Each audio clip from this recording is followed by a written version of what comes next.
सुमन को पुलिस गरीब आलू कचौरी वाले की दुकान से धोखाधड़ी के मामले में हथकड़ी लगाकर अपने साथ ले जा रही थी। सुमन को कुछ समझ नहीं आ रहा था कि आखिर क्या हो रहा है। वह लगातार अपने आसपास जमा हुई भीड़ से माफी मांग रही थी, पर कोई भी उसकी बात सुनने या उसको माफ करने को तैयार नहीं था। तभी इंस्पेक्टर बोलते हैं, मैडम, अब माफी मांगने से क्या होगा? यह बात लोगों को बीमार करने से पहले सोचनी चाहिए थी ना।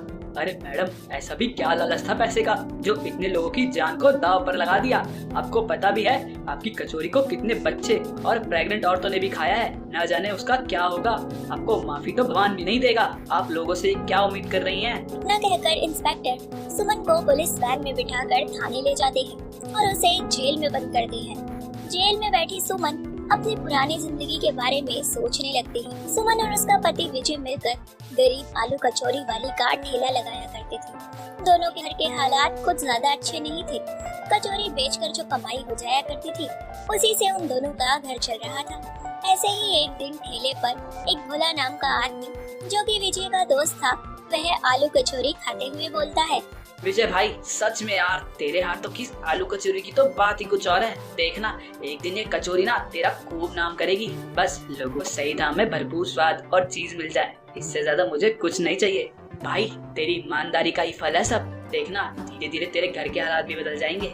इतना कहकर भोला चला जाता है और सुमन कहती है, जी मैं सोच रही थी कि आलू कचौरी के साथ साथ हम अपनी दुकान पर दाल और मटर की कचौरी भी बेचना शुरू कर दें। इससे हमारे ग्राहक और ज्यादा बढ़ जाएंगे। हाँ, पर इतनी लागत हम नहीं कर सकते हैं। अरे जी, हम थोड़ा सा तो शुरू करके देख ही सकते हैं। अच्छा ठीक है, तुम इतना जोर दे रही हो तो कर लेते हैं। इतना कहकर विजय और सुमन वापस से काम पर लग जाते हैं।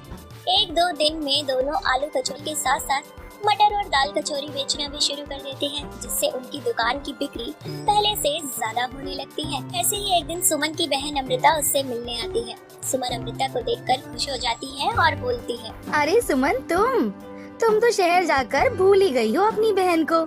अरे भूली नहीं हूँ, बल्कि अब तो मैं कुछ दिन तेरे पास रुकने के लिए आई हूँ। अरे सच में, ये तो बड़ी अच्छी बात है। मैं तो बड़ी खुश हूँ, इतने सालों बाद मेरी बहन मेरे पास रहने आई है।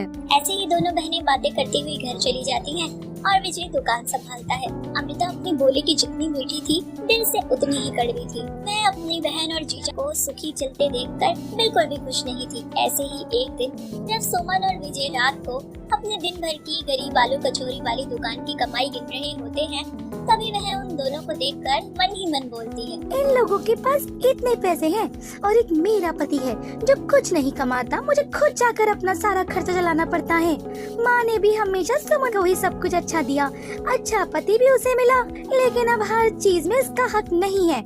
मैं इसकी बसी बसाई जिंदगी बर्बाद कर दूंगी। और ये गरीब आलू कचौरी वाले का ठेला भी मैंने बंद ना करवा दिया ना, तो मेरा नाम भी अमृता नहीं है। वक्त गुजरता जाता है। अमृता अपने मन में विजय और सुमन को बर्बाद करने की पूरी प्लानिंग कर लेती है। ऐसे ही एक दिन सुमन और विजय बाजार में कचौरी बनाने का सामान लेने गए होते हैं। इसी बीच अमृता उनकी गरीब आलू कचौरी वाली दुकान संभालती है, जहां वह कचौरी बनाने के लिए खराब हुए आलू का इस्तेमाल करती है। साथ ही कचौरी में एक ऐसी दवाई मिला दी है जिसे खाकर सबका हाजमा बुरे तरीके से खराब हो जाए। शाम हो जाती है। अमृता सभी को घटिया आलू कचौरी खिलाकर घर आ जाती है। तभी सुमन बोलती है, अरे बहन, कैसा रहा आज का दिन? माफ करना, थोड़ा ज्यादा सामान लेना था तो सारा दिन ही लग गया। ऊपर से वहाँ मौसम खराब हो गया था। तुम्हें कोई दिक्कत तो नहीं हुई ना? अरे नहीं, दिक्कत कैसे, सब अच्छे से हो ही गया। ये रही आज की सारी कमाई। चलो अच्छी बात है, चलो अब सब मिलकर खाना खा लेते हैं। सुबह उठकर बहुत सारा काम भी तो करना है। अरे दिक्कत तो अब तुम्हें होगी, देखते जाओ, कल का दिन तुम्हारा जिंदगी बदल देगा।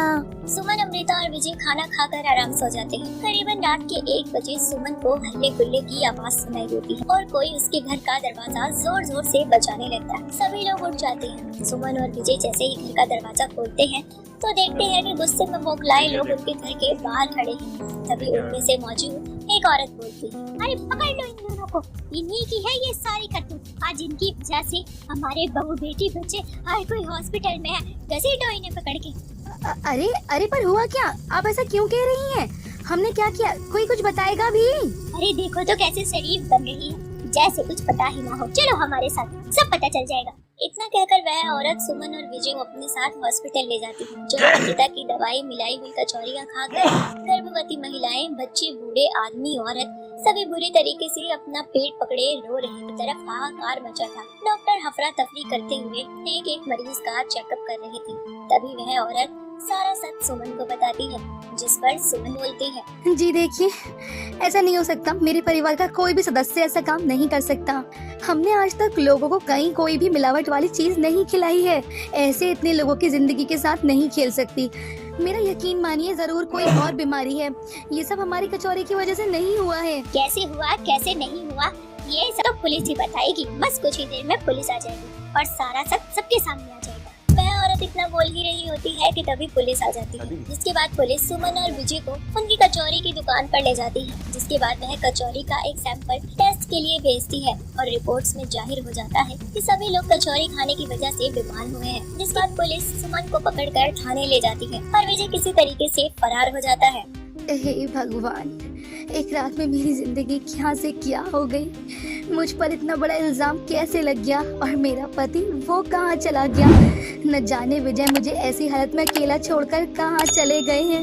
हे भगवान, अब मैं क्या करूं। इतने सारे लोगों की जिंदगी दांव पर लगी है। भगवान, तुम्हें मुझे जो सजा देनी है देना, लेकिन किसी को कुछ मत होने देना। मैं खुद को कभी माफ नहीं कर पाऊंगी।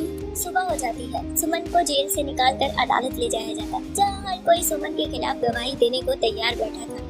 सारे सबूत और गवाहों को मद्देनजर रखते हुए जैसे ही जज साहब अपना फैसला सुनाने लगते हैं, तभी विजय अपने दोस्त भोला के साथ वहां आता है, जिसने अमृता को पकड़ा हुआ था। तभी विजय बोलता है, मुझे माफ कर देना जज साहब, मैं फरार हो गया था, पर मैं जानता हूँ कि हम दोनों पति पत्नी ने कुछ नहीं किया। इसीलिए मैं अपनी बात का सबूत लेने गया था और आज मैं सबूत लेकर आया हूँ। और सबूत है मेरा दोस्त भोला।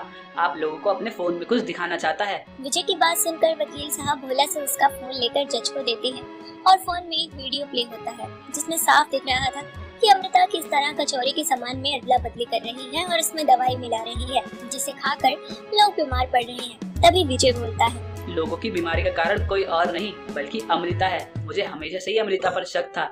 ये कभी भी मुझे और सुमन को देखकर खुश नहीं थी और ना ही इसने हमारे आलू कचौरी का व्यापार पसंद था, इसीलिए इसने ये सब कुछ किया। जज साहब, आपकी असली आरोपी मेरी पत्नी नहीं, ये अमृता है। और हाँ, जिस दवाई से इसने सबको बीमार किया है ना, मैंने उस दवाई का तोड़ भी निकाल दिया है। किसी को कुछ नहीं होगा जज साहब। सारा सच सबके सामने आ जाने के बाद पुलिस जल्दी से अमृता को गिरफ्तार करती है और उसे जेल की सलाखों के पीछे डाल देती है। वहीं दूसरी तरफ विजय उस दवाई का तोड़ डॉक्टरों को बताता है, जिसके बाद डॉक्टर सभी मरीजों को ठीक कर देते हैं और सभी को स्वस्थ देखकर विजय और